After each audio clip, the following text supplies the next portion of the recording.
자, 오늘 저는 시편 말씀을 가지고요, 이런 제목을 가지고 나누려고 합니다. 한번 따라합시다. 하나님이 바라시는 복된 삶.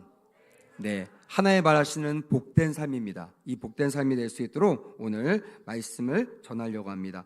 새해가 되면 우리는 늘 이런 인사를 합니다. 한번 해볼까요? 새해 복 많이 받으세요.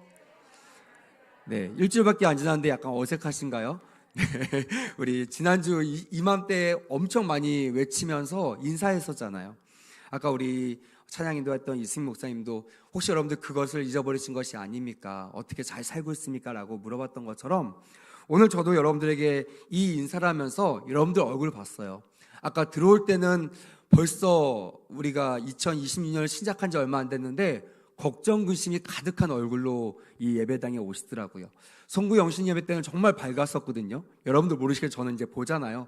얼굴이 밝고요. 청년들도 말씀 카드 붙잡고 그게 뭐라고 이 말씀 붙잡고 막 힘있게 흔들어가며 이 말씀대로 살려고 애쓰는 그런 밝은 모습이 있었는데 일주일 지났거든요. 일주일 지났는데 여러분들 마음과 얼굴에 약간 어둠이 있었던 것 같아요.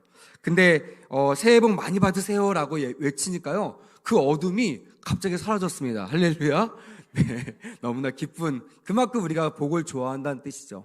누구나 복을 좋아하고 복의 말을 들으면 누구나 기분 좋아할 만큼 그렇게 복을 사랑하고 갈망하는 사람들이 우리가 아닐까 생각합니다. 그런데 문제는요, 이러한 갈망과 이렇게 좋아하는데 실상은 내가 행복하다고, 내가 좋다고 고백하는 사람이 그리 많지 못하다는 사실입니다. 그것이 우리를 좀 안타깝게 하죠. 정말 오늘 내가 행복하고 싶은데, 정말 내가 오늘 복 있는 삶을 살고 싶은데, 내가 오늘 정말 형통한 그런 한 해를 시작하고 싶은데 우리의 마음처럼 그렇게 형통하다, 그렇게 복 있다, 그렇게 행복하다라고 말하는 사람들이 많지 않다라는 것입니다. 익히 여러분들 들어서 아실 것입니다. 우리나라는 행복 지수가 너무 작은 나라긴 합니다.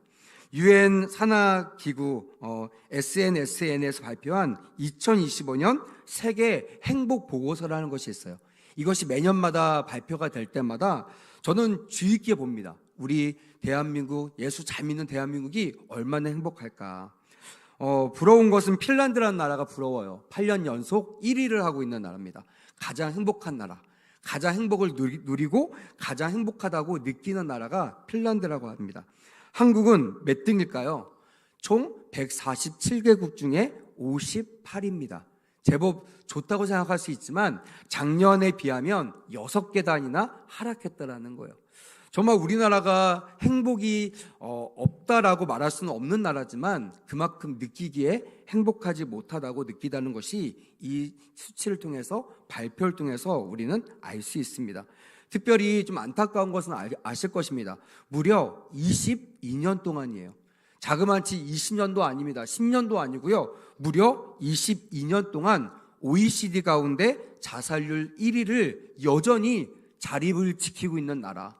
그만큼 많은 사람들이 자살로 생을 스스로 마감하는 그런 불행한 나라의 그런 치욕을 감당하고 있는 나라가 우리나라입니다. 저는 목회자로서 이 부분을 놓고 정말 많이 고민해 왔습니다. 저는 청소년들과 다음 세대를 세우는 목회자잖아요. 그들에게 소망을 주고 그들에게 제법 살만한 나라다, 너희들은 복 있는 사람이야, 너희들은 존귀한 사람이야 아무리 외쳐도요, 수많은 사람들, 수많은 다음 세대들이 이 나라를 헬 조선이라고 부릅니다. 지옥 같은 조선이라고 정말 목회자가 들으면 등살이 오싹할 정도로 그런 안 좋은 말들을 아무렇지 않게 하고 있는 나라가 바로 대한민국이고 다음 세대들이라는 거예요.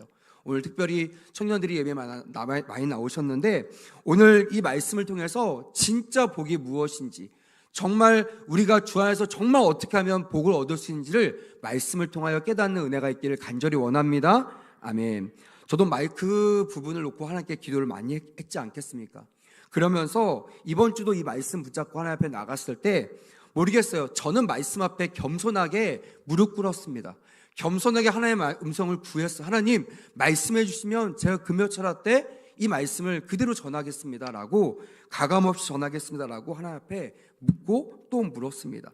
제가 말씀 앞에서 겸손하게 기도하면서 내렸던 결론, 저에게 왔던 가장 큰 결론은 무엇이냐면 정말 이 세상이 그렇게 불행해서 불행을 느끼는 것이 아니라 따라합시다. 진정한 복이 무엇인지를 모르기 때문입니다.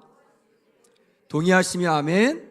아멘. 내가 정말 불행해서가 아니라 내가 어떻게 살아야 행복한지, 정말 내가 지금 살고 있는 것이 행복한 삶인지, 내가 지금 가진 것이 만족한 삶인지, 이것을 통해 내가 정말 행복해도 되는지, 이 기준이 너무나 모호하다는 거예요. 왜요?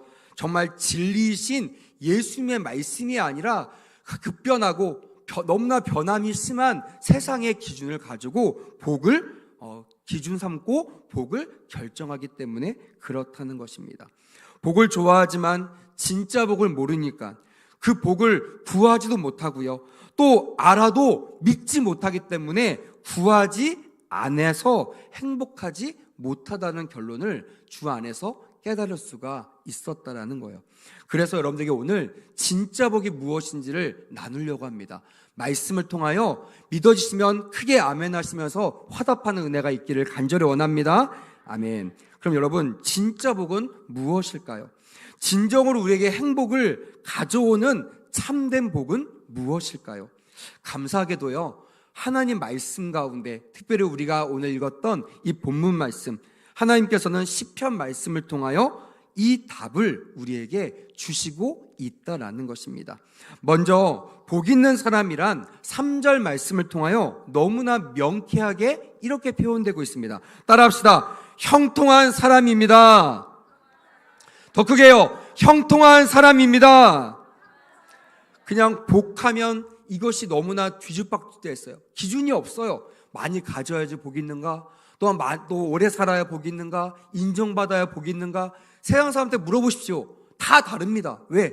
기준이 다르기 때문에 그래요. 하지만 주 안에서 형통이란 말로 복을 설명할 때요, 훨씬 더 말씀에 입각한, 다시 말하면 주님이 정말 우리에게 주시고자 하는 복된 삶을 살게 될 줄 믿습니다. 아멘. 오늘 3절 말씀 자막을 통해서 한번 큰 소리로 한 목소리로 다시 한번 읽어보겠습니다. 시작. 그는 시냇가에 심은 나무가 철을 따라 열매를 맺으며 그 잎사귀가 마르지 아니함 같으니 그가 하는 모든 일이 다 형통하리로다. 아멘. 할렐루야. 여기에 나오는 형통이란 단어는요, 히브리어 찰라흐라는 단어입니다. 이 찰라흐라는 단어, 이거 정말 진짜 복이라고 오늘 시편 기자는 우리에게 강조하고 있다라는 것입니다. 세상의 복이 아니라 말씀에 입각한 복, 세상에서 얻을 수 있는 복이 아니라 따라합시다. 하나님이 주시고자 하는 복, 이것이 정말 찰나흐 형통의 복이 되기를 간절히 원합니다. 아멘. 그래서요, 하나님도 이 복을 모세의 후계자였던 여호수아에게, 또한 다윗도요, 자기의 후계자인 이 솔로몬에게 이 형통의 복을 받기를 간절히 소망했다라는 거예요. 죽기 일보 직전 임종을 앞두고도 아들에게 이 복을 얻으라고, 이 형통이 진짜 복이라고 말하면서 목숨을 하나님께 내어 바쳤던 그런 일들을 기억하게 될 것입니다. 첫째로 하나님이 주시기 원하시는 형통의 복이 무엇인지를 같이 한번 살펴보려고 합니다. 일반적으로 여러분, 형통이란 단어의 뜻은 무엇일까요? 제가 찾아보니까 내가 원하는 대로 모든 것이 잘 될 때 쓰는 표현이 바로 형통이란 단어더라고요. 다시 말하면 기준이 뭐예요? 나예요. 내가 생각했을 때 내가 원하는 대로 이루어졌으면 형통했네. 내가 원하는 대로 안 이뤘네. 그럼 뭐라고 돼요? 불통했네. 이렇게 말하고 있는 거예요. 정말 남들이 봤을 때는 당신 이 정도면 잘 살지 않아? 라고 얘기해도요, 내가 불행하다고 여기면요, 나는 불통한 인생이 되는 거예요. 남들은 당신 이 정도 대학 갔으면 잘한 거 아니야? 하지만 나는 S대를 원하고 있어요. 근데 거기 못 갔다고 생각해 보세요. 아무리 더 못한 대학교 나와서 그것을 부러워할지라도요, 본인은 형통하다고 생각하지 못하는 거예요. 그래서 여러분, 이것을 보면 마치 형통은요, 소유 가치에 따라 결정돼 가는 것처럼 느껴지게 된다는 것입니다. 하지만 말씀을 보면요, 하나님이 말씀하신 형통이란 이런 것이 아님을 금방 깨우칠 수 있다라는 것이에요. 그래서 청년들이나 새로운 새신자들이 기대하죠. 교회 오면 만사형통, 교회 오면 복 받을 줄 알았는데 교회 왔는데 더 안 되는 거예요. 더 막히는 거예요. 막히지는 않지만 내가 생각한 기준에 이르지 못하는 거예요. 저도 그런 청년들을 만나봤습니다. 제가 얘기합니다. 교회에서 정말 하나님께서 여러분들에게 주고 싶은 복은 반드시 만사형통의 복을 의미하는 것은 아니다라고 제가 설명하고 있습니다. 하지만 잘 이해할 수 없어요. 왜? 그것을 바라고 왔기 때문에요. 그것을 바라고 주님을 만나러 왔기 때문에 그렇다는 것입니다. 설문조사를 보니까 우리나라에서 제법 잘 사는 사람 100명에게 또한 100명 정도의 최고 박사학위를 받은 교수들에게 이렇게 물어봤대요. 당신은 진실로 행복하십니까? 라고 물어봤다고 합니다. 그랬더니 87%가요 자신만만하게 NO! 라고 외쳤다라는 거예요. 행복하다는 거예요? 안 행복하다는 거예요? 행복하지 않다라는 거예요. 어떻게 행복하다고 말할 수 있습니까? 어떻게 행복하다고 내가 자신 있게 말할 수 있습니까? 하고 87%가 NO를 외쳤다라는 거예요. 그리고 단지 13%만 글쎄요라고 얘기했다라는 것이에요. 행복하다고 느끼지만 말하기 약간 조금 부끄러운 거예요. 좀 교만해 보이는 거예요. 그래서 그냥 잘 모르겠어요. 나중에 돼봐야지 알죠. 이러면서 글쎄요라는 답을 했다라는 것입니다. 여러분, 우리가 정말 이렇게 남들처럼 자기의 기준의 모호함 때문에 내가 정말 행복한지도 스스로 자신 있게 말할 수 없는 사람이 되어서는 안 된다는 것이에요. 정말 하나님이 주시는 진짜 복, 이 형통을 우리가 소유할 때 소유의 개념이 아니라 또한 환경과 조건의 차원도 아닌 정말 주님께서 우리에게 주시고자 하는 복된 삶을 살게 될 줄 믿습니다. 아멘. 그래서요, 성경에서 가장 형통한 복을 받았던 사람은 누굴까라고 이번 주의 말씀을 뒤적뒤적거리면서 찾아보기 시작했어요. 정말 저도 처음에 여러 가지 인물이 떠올랐지 않겠습니까?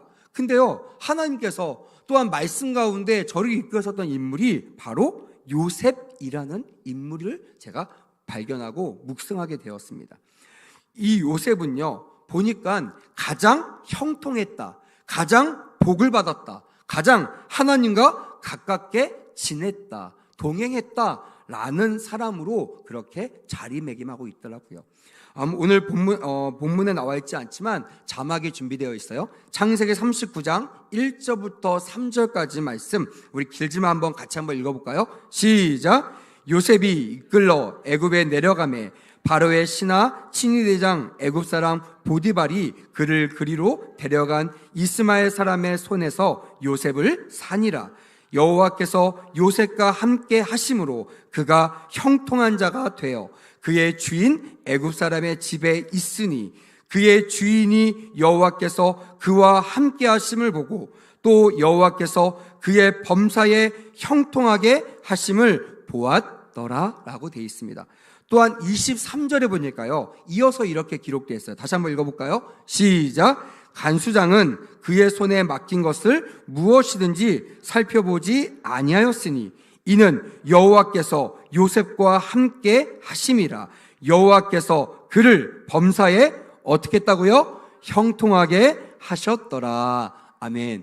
지금 4절 살펴봤는데요, 형통이란 말이 빠지지 않아요. 계속 나옵니다. 형통만 나오는 것이 아니라 복 있는 사람이다, 하나님과 함께 했던 사람이다, 이런 말들이 계속 나오는 사람 누구라고요? 요셉이라는 거예요. 근데 사실 여러분들 아시다시피 요셉은요, 복 있는 사람이라고 말하기는 너무나 연약한 사람입니다. 너무나 환경이 안 좋아요. 요셉은 어릴 때 어머니가 돌아가시죠. 그리고 의붓 어머니와 배다른 형제들과 함께 어린 시절을 보냅니다. 그리고 왕따를 당하다가 17살 때 그가 죽을 고비를 넘어 바로 애굽 보디발 집에 종살이를 하게 된다는 것이에요. 그러다가 믿음을 지키면서요, 주인의 아내의 유혹을요 넘어간 것도 아니고 뿌리쳤는데 그에게 복이 왔어요? 아니죠. 감옥살이라는 그런 억울한 일들을 당하게 됐다라는 거예요. 억울한 누명을 쓰고 강간 미수범으로 감옥살이를 하게 됩니다. 세상에서는요, 이런 요셉의 인생을 뭐라고 얘기할까요? 단연 이렇게 얘기할 겁니다. 팔자가 서났고 기구한 인생이다. 재수 없는 인생이야. 야, 어떻게 사람이 저렇게 될 수 있어? 그런 말을 하면서 그의 인생을 별로 좋게 평가하지 않습니다. 근데 여러분, 너무나 놀랍게도요, 제가 성경을 보니까 성경에는요, 이런 요셉의 삶을 이렇게 표현하고 있습니다. 따라합시다. 형통한 삶. 형통한 삶이라고 얘기하고 있어요. 세상이 말하고 있는, 세상이 보고 있는 평가와 주님의 평가가 같다 다르다? 다르다는 것이에요. 여러분, 우리가 예수님 안에서 사는데요, 세상에서 인정받지 못할 수가 있어요. 세상에서 야, 너 오늘 이렇게 기구한 인생이야, 너 왜 이렇게 재수가 없어, 너 그렇게 열심히 기도하는데 너 인생이 왜 이래 하면서 핀잔을 줄 때가 있어요. 그래서 우리는 그 소리를 들으면요, 아닌 줄 알면서도 의기소침하고요, 자꾸만 마음이 괴로워요. 목회자도 그렇습니다. 근데 여기서 넘어지면 안 돼요. 우린 요셉의 삶을 통하여 분명히 깨달아야 됩니다. 세상의 평가와 하나님의 평가는 같다 틀리다? 틀리다는 거예요. 여러분, 두 가지 평가 중에 어느 평가에 더 중점을 두고 싶습니까? 맞아요. 하나의 평가에 더 우리가 중점을 두는 우리 인생이 되어야 한다는 것입니다. 그래서 정말 우리가 주님이 원하시는, 주님이 정말 주고 싶은 복을 알려면요, 세상 가운데 세상이 인정하고 세상이 높게 평가하는 그 복을 우리가 과감하게 내려놓을 수 있어야 된다는 것이.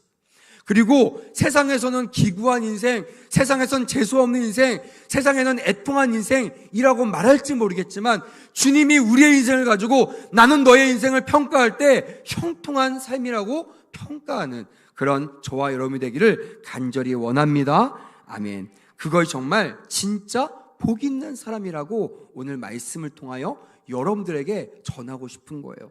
많은 사람을 얘기합니다. 목사님, 시대가 변했어요. 이제는 세상을 따라가야 돼요. 세상의 그 가치관을 따라가야 돼요. 근데 저는 얘기합니다. 노, 아닙니다. 만약 여러분 기독교가요, 세상을 따라갔다면요, 2000년 넘게요, 수없이 진리가 바뀌었을 거예요. 아마 예수 그리스도가 없어졌을 겁니다. 또한 예수 그리스도가 아니고 예수 그리스도 믿는 교회도요, 형태와 장소와 말씀도요, 다 바뀌어야 돼요. 왜? 여러분, 세상은요, 기독교적인 가치관을요, 구식이라고 표현합니다. 옛날 방식이라고 얘기해요. 어떻게 목사님 옛날 방식을 가지고 살아갈 수 있어요? 여러분, 저는 믿습니다. 지금도요, 과거도 지금도 주님 오시는 그날까지 말씀대로 살면요, 형통한 복을 누리게 될 줄 믿습니다. 아멘. 동의하시면 큰 소리로 아멘. 아멘. 특별히 청년들에게 권합니다. 세상이 뭐라고 해도요, 여러분 넘어가지 마세요. 속지 마세요. 그거 속으면요, 반드시 기구한 인생 됩니다. 그거 아니에요. 말씀대로 살아야, 말씀대로 그 말씀 앞에 서야 형통한 삶을 살게 될 줄 믿습니다. 아멘. 형통한 삶을 사는 것은 무엇일까? 짧게 세 가지만 여러분들에게 당부를 드리려고 합니다. 첫째는요, 하나님이 늘 함께하는 것이 형통의 삶이라는 것이에요. 범사에 하나님이 함께 하시는 것, 그래서 하나님과 늘 동행하는 삶이 정말 형통한 삶이라는 것을 깨닫게 되기를 원합니다. 오늘 본문 3절에 보니까요, 형통의 복을 시냇가에 심은 나무라는 그 비유를 통하여 주님께서 우리에게 설명하셨어요. 어떤 것이 복된 삶입니까? 어떻게 살아야 형통합니까? 라고 외치는 우리들에게 주님은 시편 기자를 통하여 분명히 말씀하고 있습니다. 바로 시냇가에 심은 나무가 형통한 그런 삶이란다.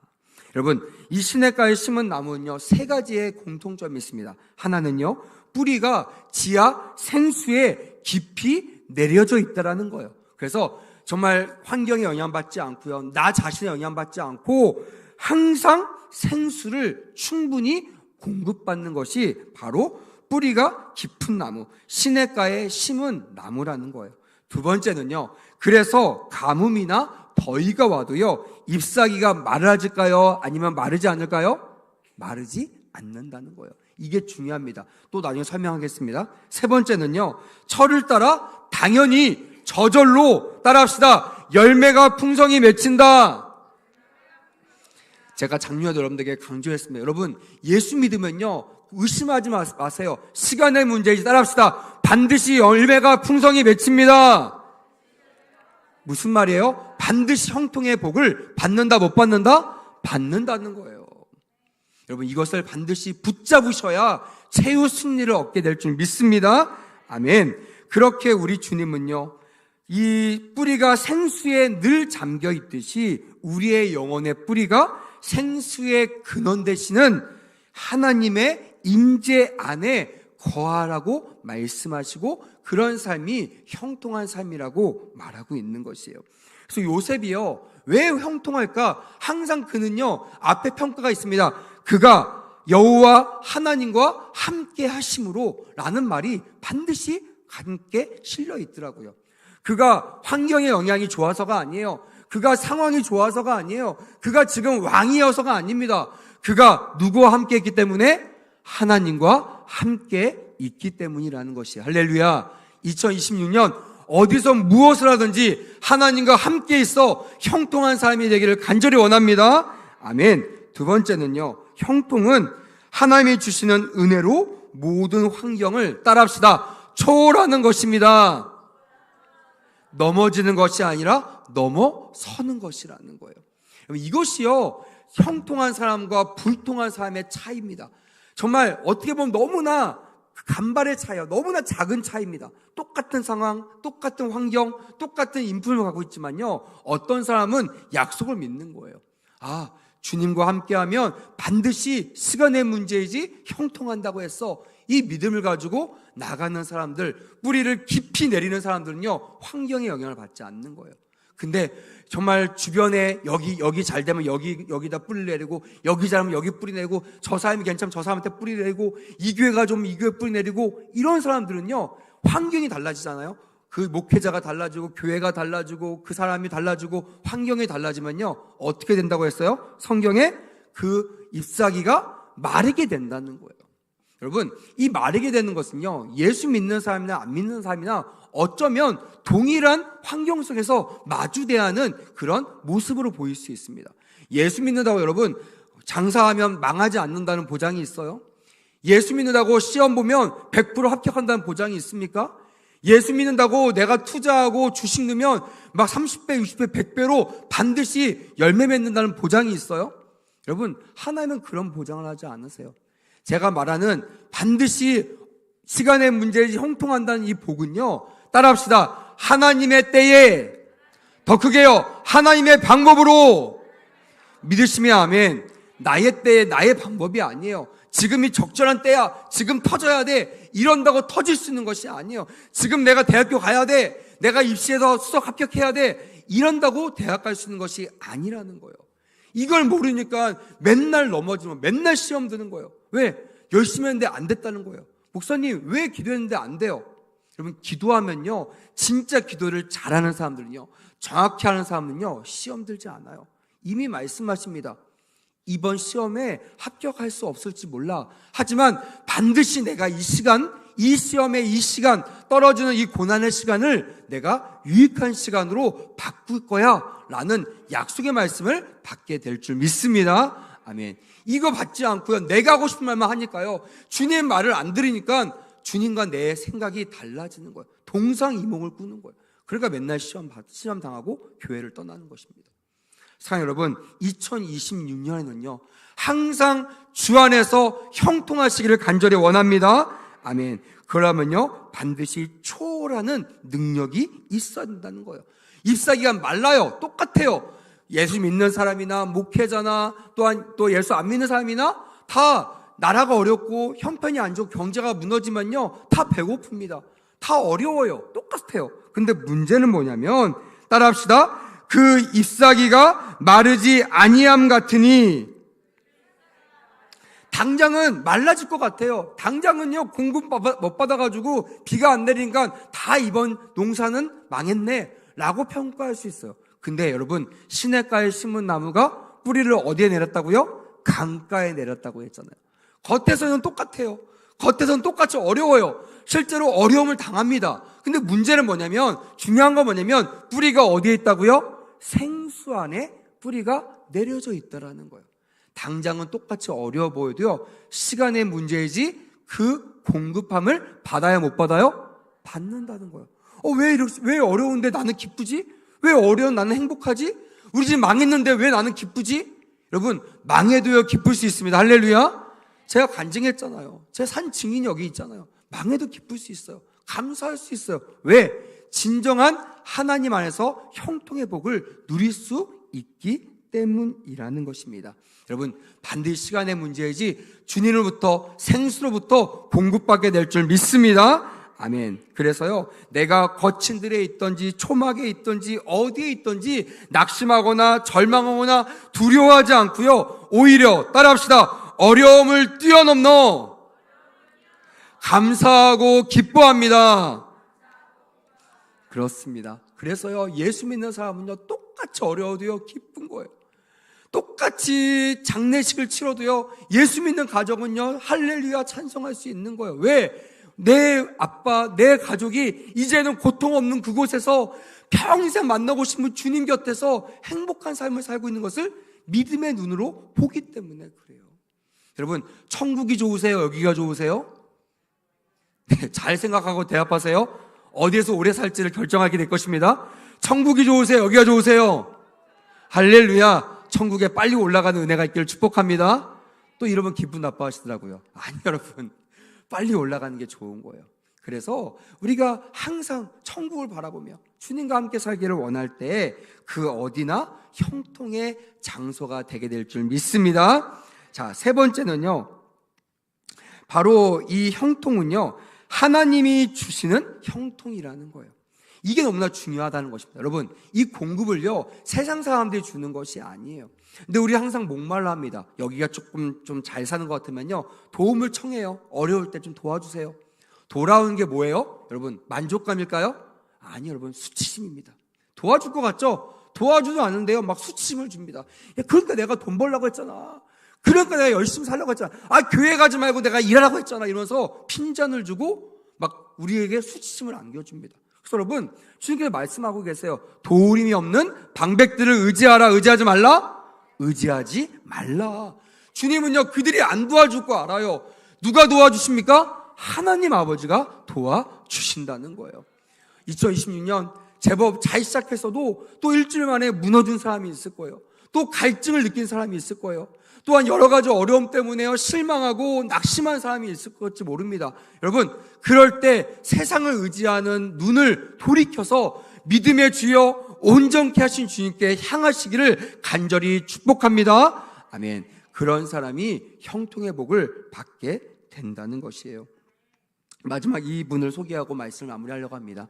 제가 형통의 복을 설명할 때마다 빠짐없이 제가 소개하는 분이 한 분 계십니다. 아마 젊은 사람들은 모를 수 있어요. 근데 저와 같은 세대들은 아마 이분은 다 아실 겁니다.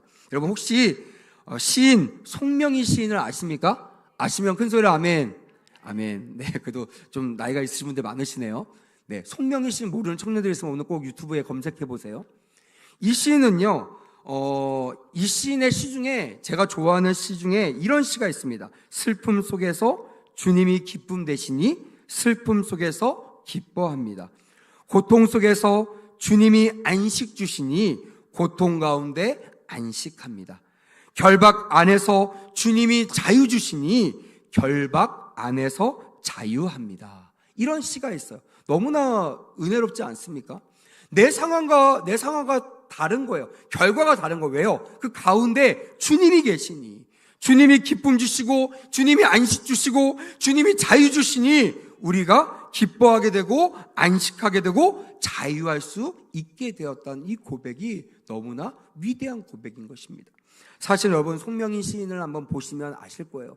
제가 왜 이 시에 감동했는지. 그는요, 가난한 집안에 태어났습니다. 불행하게도 태어나자마자 뇌성마비를 앓았어요. 늘 온몸이 뒤틀려 있어요. 말 한마디 하기 위해서는요, 고통 속에서 온몸을 떨면서 말을 해야만 한마디를 겨우 할 수 있는 그였습니다. 혼자 대소변을 보지 못해요. 수치를 당합니다. 그가 말했듯이 그의 삶은요, 반드시 슬픔이었고 반드시 고통이었고 반드시 결박처럼 보일 수밖에 없는 그런 연약한 인생이었다라는 거예요. 근데 여러분, 그 가운데서도요, 낙심하거나 절망하지 아니하고 오히려 이 시처럼 오히려 그가 슬픔 속에서 기뻐했다라는 거예요. 고통 중에서도요, 안식했다라는 거예요. 또한 결박 속에서도요, 자유하게 되었다는 이 고백이 너무나 우리에게 은혜가 되는 줄을 믿습니다. 아멘. 그래서요, 저는 이런 분이 진짜 시냇가에 심은 나무 같은 사람이 아닐까. 세상은 그를 보고요, 불통하다고 했어요. 불쌍하다고 해요. 아유, 어떻게 저렇게 될까? 혀를 찰 수 있어요. 그거 영향하지 마세요. 거기에 영향받지 마세요. 여러분, 하나님이 나를 어떻게 평가하시는가? Who am I in Jesus? 예수 말씀 나는 어떤 사람인가, 어떤 존재인가, 이것을 깨달을 때만이 반드시 주님이 우리를 어떻게 평가하신 거에 따라 우리가 시냇가에 심은 나무와 같은 형통한 삶을 살게 될 줄 믿습니다.